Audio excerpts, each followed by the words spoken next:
Hello everyone, welcome back. So today we're going to take this Walmart frying pan, it was about $4, and we're going to hack it up and we're going to turn it into a takedown frying pan. So I've been in the market for one to throw in my little canvas backpack. I didn't want anything too heavy, and I didn't want anything that was, pretty crappy. So I've used this pan. I have another one in the kitchen that I use to make eggs. It's perfect for 1 or 2 people. I love it, but we're going to try to get it in a takedown version so we could throw it in our backpack and have at it and not add too much weight. So let's get some stuff together and continue on. Alright, let's get some measurements as far as weight.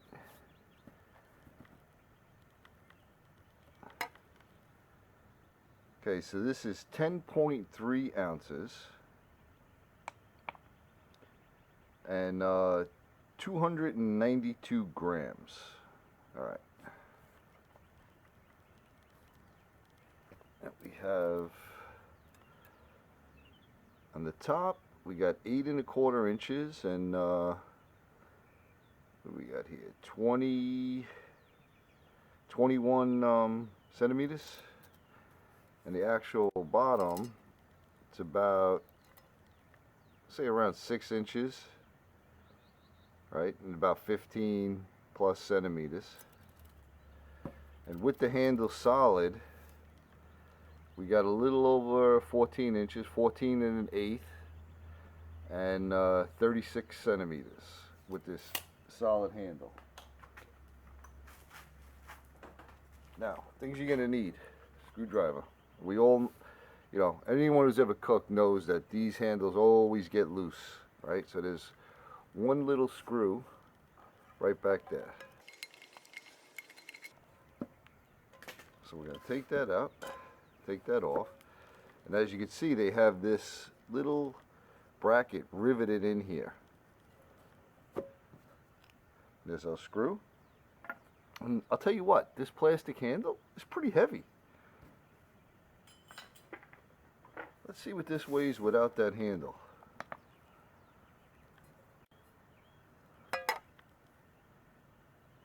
$208 grams, 7.3 ounces. This thing weighs half of what the pan weighs. Now, 2.7 ounces, 76 grams. All right. So now the plan is to replace that handle with something that we could detach easily, okay? So things you're going to need is a dowel, simple wooden dowel. It's about a 1-inch dowel, okay? And what we're going to do is we are going to drill a hole with a Forstner bit. And the reason why you want to use a Forstner bit is because it's going to give you a flat bottom. If you use a regular drill bit, it's kind of concave. You could use that and then we'll fill it in with some JB Weld, but this is preferable, okay? So we're going to drill a hole down in here, pretty much, let's see, pretty much the width of this drill bit, the height of this bit, right in here, okay? So that's going to end up fitting over the top of that. And then you look around your spare screw box. If you don't have one of those, you can go to your local hardware store. And you're going to want to get, this is a very fine thread. I'm expecting it's a metric thread. So you're going to want to find a longer screw, okay?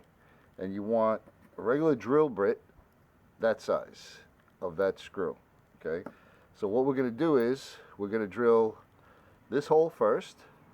Then we're going to drill another hole down into it, and we're going to cut the head off. I started here. I'll cut the rest of it off. I'll show you how to do that. And we're going to JB Weld this into here, okay? And we're going to do it in such a fashion, and I'll show you when we get there, that it's below the surface of this, so that this could very easily be packed away in there, and there's no screw sticking out, and it won't scratch anything, okay? Now, if you don't have the Forstner bit and you don't want to do that, you could just put the screw in the end here, like this, but then when you pack it away, make sure it's not in here to scratch it up. So let me get reset up and we'll start on this. We're just going to use this simple hacksaw, cut this off.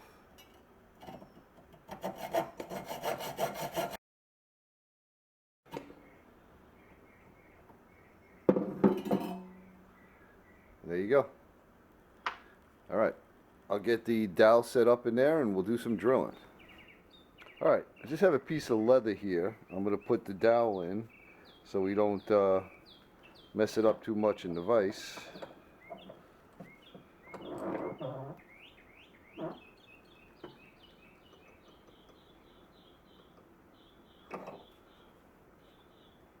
Just have a regular cordless drill.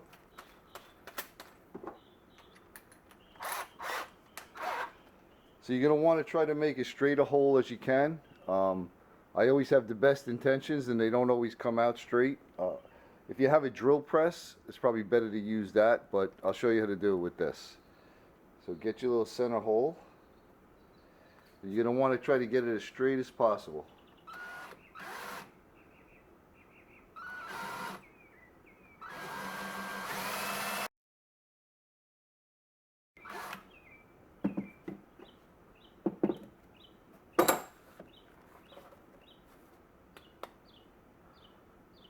That's pretty good. Now that already would leave a center hole for the next operation. So we'll get this back in there. Swap this out with the drill bit. And we're going to want to drill in till that's just flush up on top. So we'll just get an estimate. Doesn't matter if you drill it longer. Alright, so we got to go about down to there. Again, try to get it as straight as possible.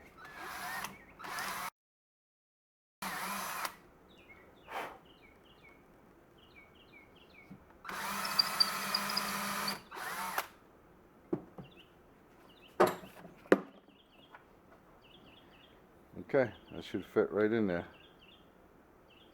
There you go. So that's what you're going to want, and that's what we're going to glue in. Alright, let me get reset up at the table. We'll do some JB welding, and we'll take it from there. Alright, so we have our JB weld. We have our little screw that we cut the head off of. We have our dowel that we drilled the 2 holes in.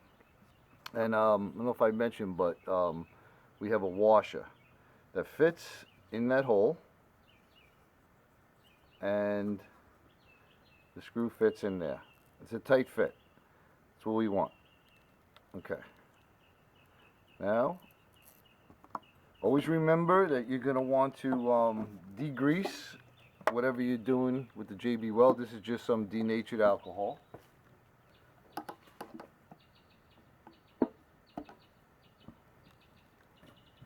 Get yourself a little rag.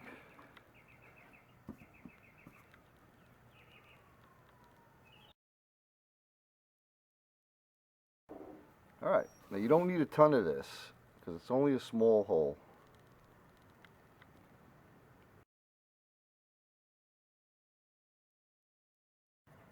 We'll get some down in there.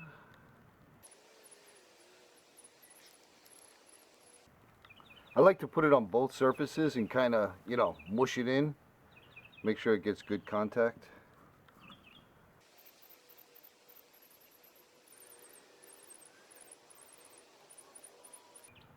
That should be enough. Slip that in.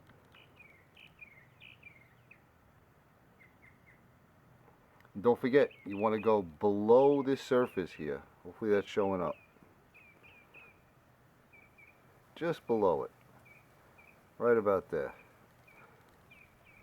That's looking great. Okay, we're going to let that set up and then we're going to put the washer in. So I'll be back in a few minutes.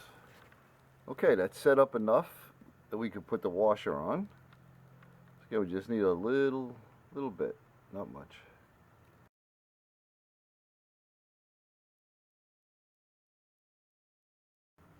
So you're going to want to be careful.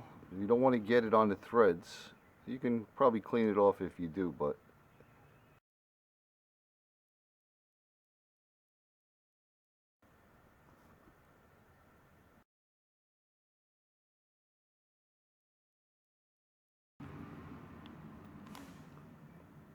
Alright, we'll let that dry and we'll try it out. Alright, so we have that all dried up. We got a washer in there, we have a screw in there. I just rounded off the edges a little bit, rounded off here, and let's see what we got.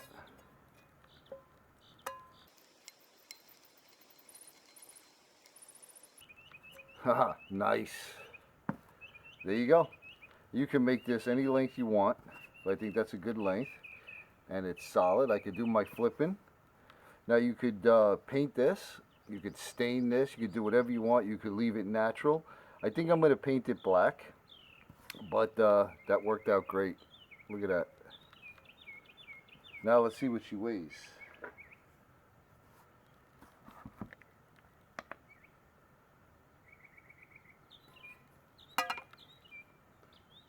We're at 241 grams. And we're at 8.5 ounces. So I believe it started out at 14 and something, right? So that handle, that plastic handle, was pretty darn heavy compared to this wood dowel.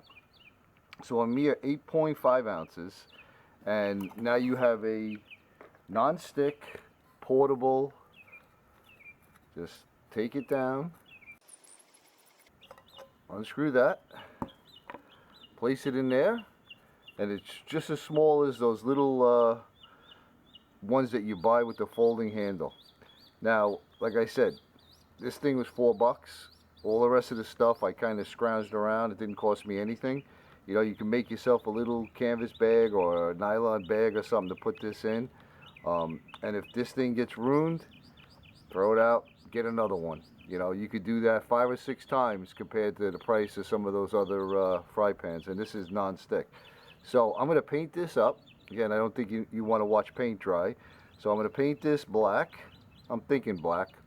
And then we're going to fry some eggs. Alright, we got some butter in the pan. Got a couple eggs.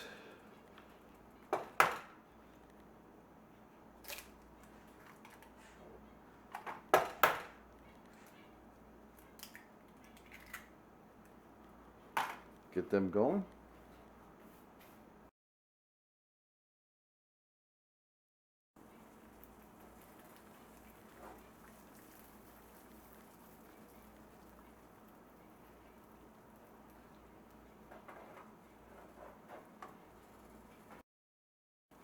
And here is why I like non-stick.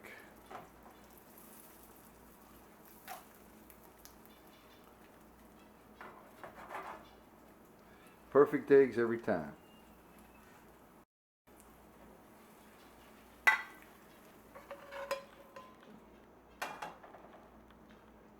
There you go. So let me head over to the table. We'll do a little wrap up.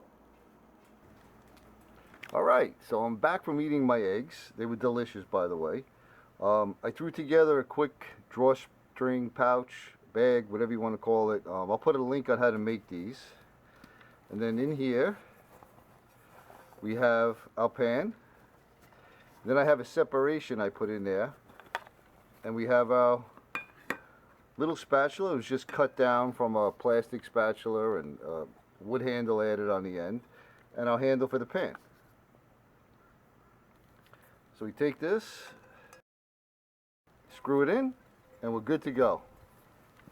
So there it is. There's our takedown frying pan. I'm loving it. It works great. Now it's compact. It's a couple ounces lighter than it was when it started. Fit right in your backpack. The wood handle won't scratch it, and like I said, these are so inexpensive. You know, you could, if you scratch it up and you know, throw it out, buy another one. You still got the handle. You could throw it right on a new one. You could buy 6 or 7 of these for the price of, you know, one of those expensive stainless steel ones, and they work great. So thanks everyone for watching. I really appreciate your views, and I appreciate the comments, and I hope you all are having a wonderful day, and we'll catch you on the next one.